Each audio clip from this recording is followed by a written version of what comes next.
టీసీఎస్కి సంబంధించి ఇప్పటికి కూడా మింగుడు పడనటువంటి పాయింట్ ఏంటంటే, ఎందుకని ఈ రోజు వరకు కూడా ఎలాంటి యాక్షను ఉండట్లేదు, స్పందించటం లేదు.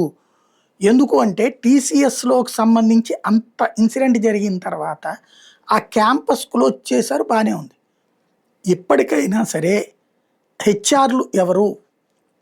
అలాగే డిపార్ట్మెంటల్ హెడ్స్ ఎవరు? మత ప్రాతిపదికన ఏం జరుగుతోంది?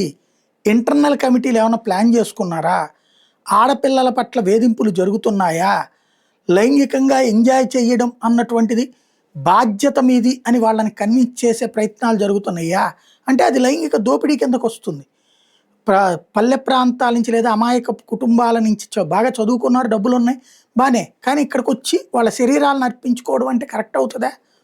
అలా అర్పించుకోవడం నీ బాధ్యత, అందరితో జోవియల్‌గా ఉంటే నీ బాధ్యత అని ఇతర నాయకులు చెప్తే ఏ విధంగా ఉంటది? అసలు ఏం జరుగుతోందన్నది ఇప్పటికైనా ఒక స్పష్టత దిశగా అడుగులు వేస్తోందంటే టీసీఎస్ కనిపించటం లేదు.